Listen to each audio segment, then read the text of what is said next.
China tariffs plus wedding dresses equals uncertainty. Here's how to prepare, part 2. Are China tariffs about to shake up the bridal industry? There's a lot of buzz lately about new China tariffs on wedding dresses, and if you're anything like me, you might be wondering what this means for our side of the industry. Will it change how brides shop? Will dress prices go up?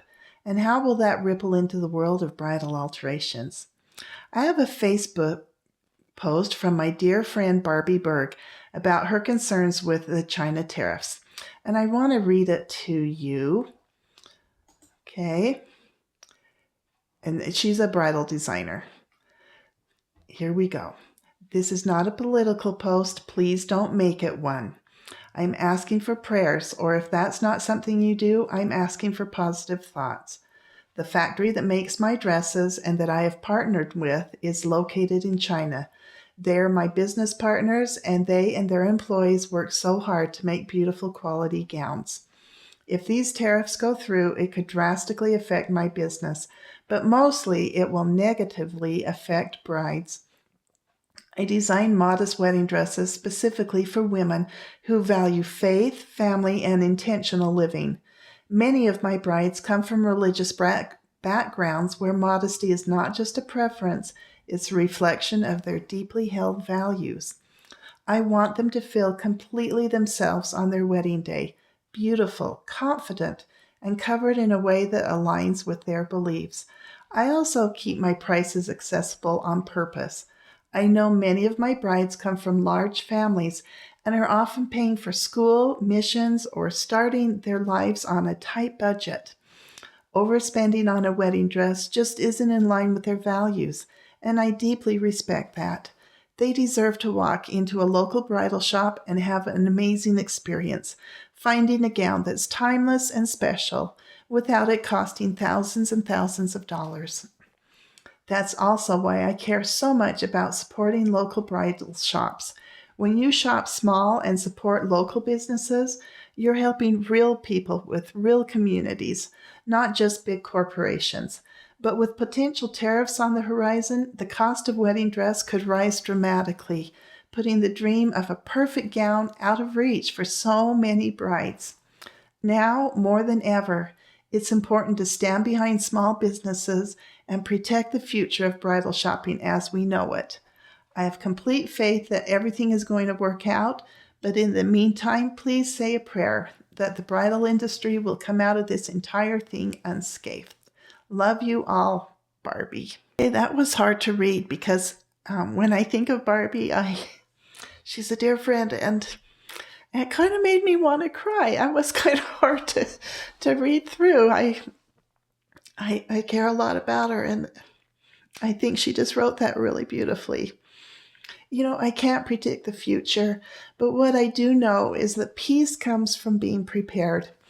With nearly 40 years in bridal, I've learned that there's a lot of uncertainty.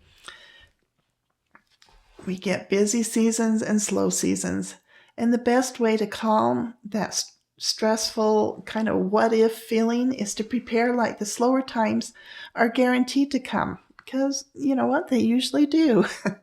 Let's talk about some strategies. Use the busy season to your advantage. It's tempting to spend more freely when work is flowing and the income is steady, but now is the time to be intentional. I know most of us are in a really busy part of our sewing right now, and I'm assuming if you're listening to this that you're probably sewing at the same time. It's a very busy time. A little planning now can go a long way when business slows down. Try one of these simple strategies. Number 1, simple. Here's the simple way to cover it. Cover your basic budget and then move all extra earnings into a separate savings account. Now, here's this number 2 strategy. This is very strategic. Take last year's total sales, divide that by 12, and treat that as your monthly baseline. Any extra goes into savings. Now, right now, we're in the thick of this busy season. Money's coming in, and it's tempting to loosen the purse strings, order a little extra, grab takeout because there's no time to cook, stock up on supplies just in case. I've been there. I'm still there. Still am, honestly. But what if we use this season to pad the slow months instead? Here's some smart budget habits to avoid the slow season scramble. That's a mouthful. Slow season scramble. Okay. Don't panic buy supplies you may never use up. Okay, I'm talking to you from experience. I lived through COVID. I've lived through all kinds of interesting things. Remember those COVID mask elastic? How everybody ran out of elastic, and then when it came in, they'd buy big, ridiculously more elastic than anyone will ever use in their lifetime because we just didn't know. And sometimes we end up overdoing it. Okay. Shortages with supplies usually resolve themselves within a year at the latest. And actually, it was just like a month or two, and then all the elastics started coming back in, and we had plenty. But some people probably still have far more skinny elastic than they will ever use in their life sitting in their supply room. Okay, here's the trick.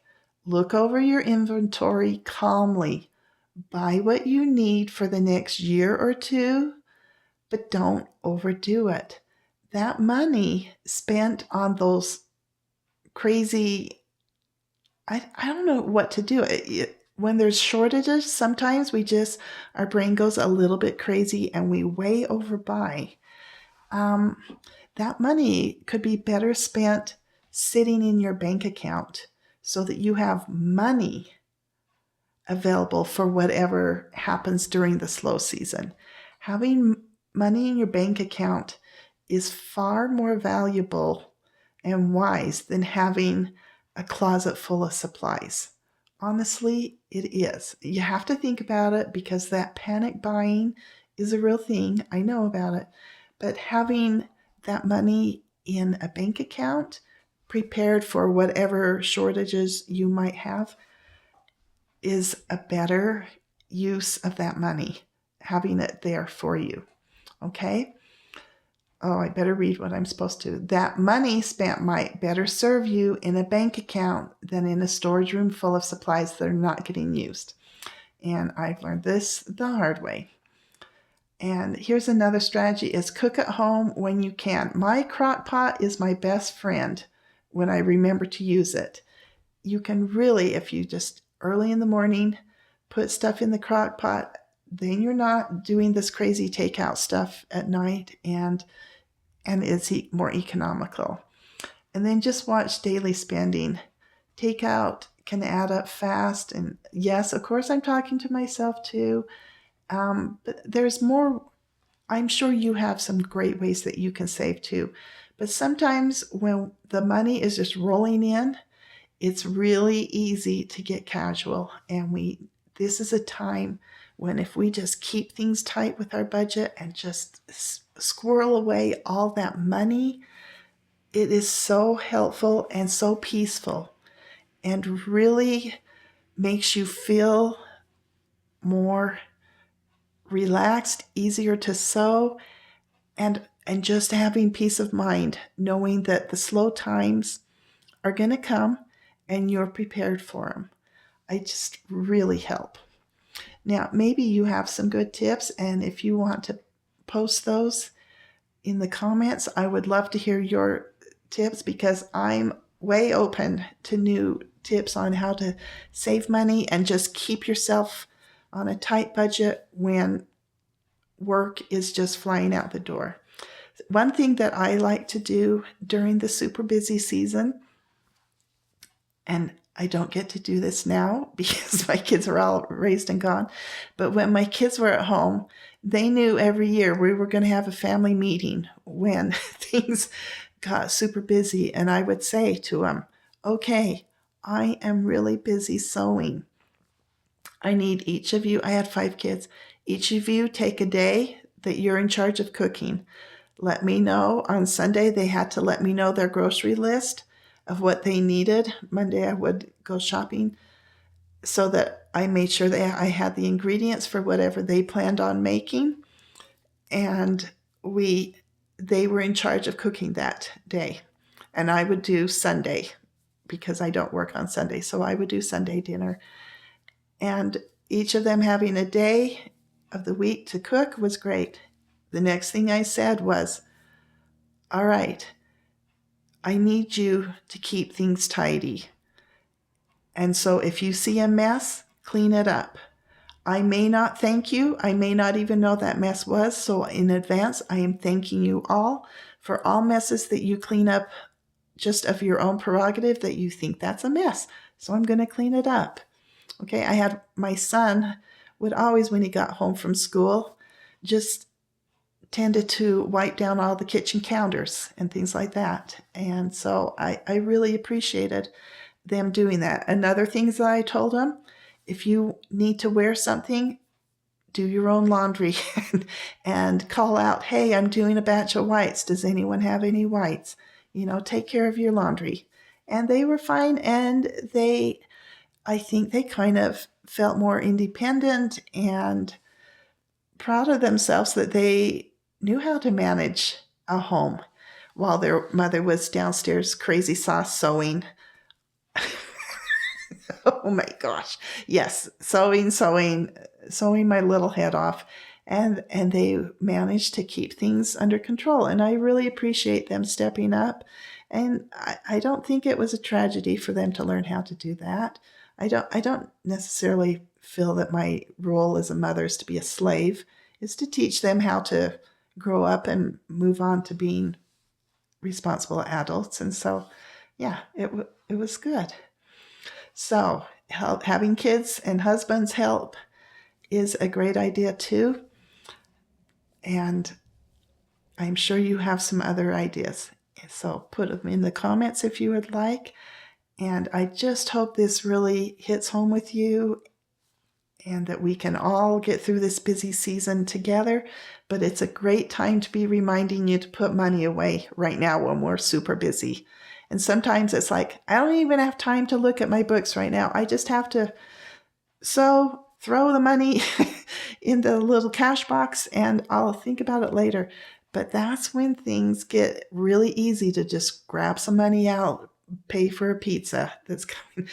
Be careful. This is a great time to prepare for your future, and don't fritter it all away just being busy or overbuying and overstocking in panics when when there are shortages. So I'm sorry I rambled on just a little bit there at the end. I love you all. Have a great day. And if you're busy sewing, I wish you the best of luck with whatever your project is that you're doing right now. Bye-bye.